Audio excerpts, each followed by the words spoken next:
Pedro Sánchez estaba en el Congreso, en uno de esos acalorados debates donde los líderes políticos se lanzaban dardos envenenados unos a otros con la intención de debilitar a su adversario. La sesión se había calentado rápidamente y la tensión era palpable en el ambiente. Fue uno de esos momentos donde las palabras podían hacer más daño que cualquier otra cosa, y el presidente del gobierno estaba decidido a no detenerse. «Señora Abascal», dijo Sánchez en su tono lento pero irónico, «usted representa todo lo que este país no necesita.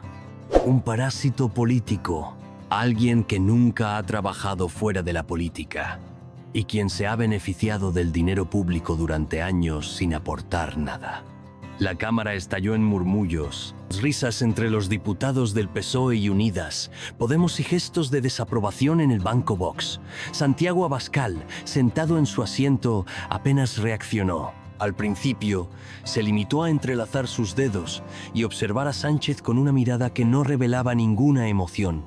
Pero aquellos que lo conocían sabían que en el fondo estaba preparándose para contraatacar. Sánchez continuó su ataque. «Usted, señora Abascal, lleva años cobrando sueldos públicos sin haber hecho nada útil. Cuando no era diputado, se beneficiaba con chiringuitos creados por el PP en la Comunidad de Madrid y ahora se dedica a dar lecciones de moralidad y patriotismo como si fuera el salvador de España. ¿Cómo se atreve a hablar sobre el trabajo duro cuando no ha trabajado un solo día en el sector privado? Es un partidario del Estado». El golpe fue directo. Sánchez iba subiendo el tono y buscando arrinconar a Abascal en su propio discurso, queriendo hacerle evidente, dejarlo sin argumentos delante de la opinión pública. Sin embargo, lo que no esperaba fue la respuesta que vendría a continuación. Abascal pidió la palabra y lentamente se levantó. Se ajustó la chaqueta y caminó hacia el atril con una calma que contrastaba con la efusividad de Sánchez. Se tomó un momento para mirar alrededor, asegurándose de que cada persona en la sala estaba atenta. «Señor Sánchez», comenzó con voz firme, «es fascinante escuchar una lección de trabajo y esfuerzo de alguien que no ha conocido la precariedad en su vida. Usted, un hombre que desde muy joven estuvo bajo la protección del partido, que nunca ha tenido que enfrentar la incertidumbre de no saber si puede pagar sus cuentas al final del mes, viene aquí a señalarme como aprovechador. Usted, que no ha pisado la calle más allá de los actos de su partido, que ha disfrutado de salarios muy altos y lujos a costa de los españoles. Pero si quiere hablar de pasados turbios, hablemos». El silencio en la habitación se volvió denso. Incluso los diputados socialistas que antes se reían de las palabras de Sánchez, ahora mantenían silencio. Nadie esperaba que Abascal respondiera con tanta confianza. «Te has dedicado a vender una imagen de un hombre impecable, progresista, defensor de los derechos sociales», continuó Abascal. «Pero permíteme recordarte tu juventud, señor Sánchez. Estuviste en la universidad. No eras exactamente un modelo de esfuerzo. Todos sabemos aquí que mientras otros jóvenes trabajaban o se sacrificaban para pagar sus estudios, tú ya estabas involucrado en la maquinaria del PSOE, escalando puestos no por mérito, sino por relaciones y favores políticos. ¿Quieres que hablemos sobre cómo fue financiada tu carrera por intereses que nunca has querido explicar?» Sánchez frunció el ceño.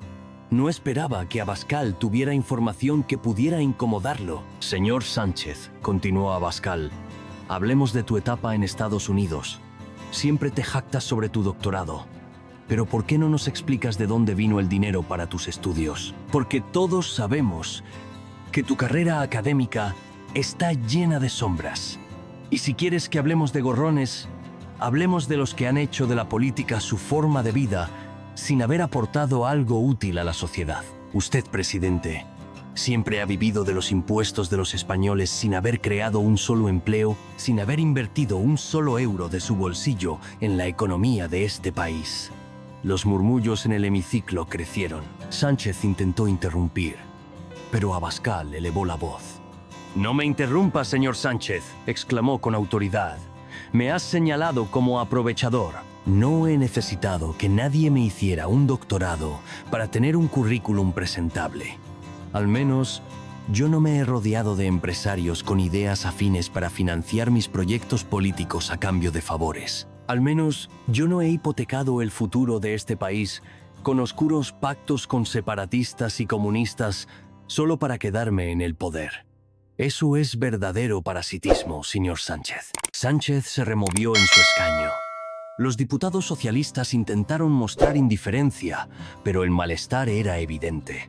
En el banco Vox, en cambio, había caras de satisfacción.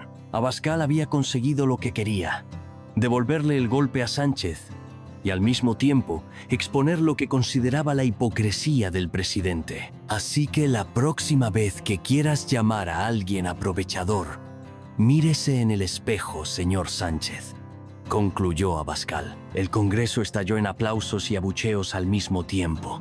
Los diputados de Vox vitorearon a su líder mientras que los del PSOE y Podemos trataron de minimizar el impacto de sus palabras. Pero Sánchez no respondió. No podría hacerlo sin abrir aún más una caja de Pandora que prefería mantener cerrada. El debate continuó, pero todo quedó marcado por ese momento que quedaría grabado. Sánchez había intentado humillar a Abascal, pero había terminado recibiendo una respuesta que le costaría tiempo y esfuerzo borrar de la memoria de los ciudadanos. El ambiente en el hemiciclo se tornó aún más tenso. Abascal, con su estrategia bien calculada, había logrado desestabilizar el discurso de Sánchez, poniendo en duda no solo su integridad personal, sino también la credibilidad de su partido. Desde el banco de Vox, los diputados comenzaron a murmurar entre ellos, algunos incluso tomando notas, como si estuvieran preparando más municiones para la batalla verbal que se desarrollaba frente a ellos. Sánchez, por su parte, parecía buscar una salida, una manera de recuperar el control de la narrativa. Su mirada se dirigió a sus ministros, buscando apoyo o quizás una estrategia para contrarrestar el ataque de Abascal. Pero el presidente se encontraba en una encrucijada. Cualquier respuesta podía ser interpretada como una admisión de culpa o una señal de debilidad. Sus dedos tamborileaban sobre la mesa, un signo claro de su nerviosismo. Abascal, viendo la vacilación de Sánchez, decidió presionar aún más. A ver, señor Sánchez, hablemos de su carrera profesional. Has querido presentarte aquí como el gran defensor de la clase trabajadora, el hombre que conoce las dificultades de los ciudadanos. Pero, ¿es eso cierto? Porque cuando uno revisa su pasado, lo que uno encuentra no es precisamente el esfuerzo y sacrificio de un trabajador común. Usted nació en una familia acomodada con contactos en la política y desde muy pequeño, su vida estaba orientada hacia un único objetivo: el poder. Las palabras de Abascal eran un látigo que golpeaba la imagen cuidadosamente construida de Sánchez durante años, desmoronando la idea de que era el representante del pueblo común, el líder que luchaba por la mayoría desfavorecida. Hablemos, por ejemplo, de tus años en el PSOE, prosiguió Abascal, cruzando las manos sobre el atril. Entraste en la Juventud Socialista y desde ahí estabas subiendo sin que nadie preguntara qué habías hecho para merecer esos ascensos. No tenías experiencia en el sector privado.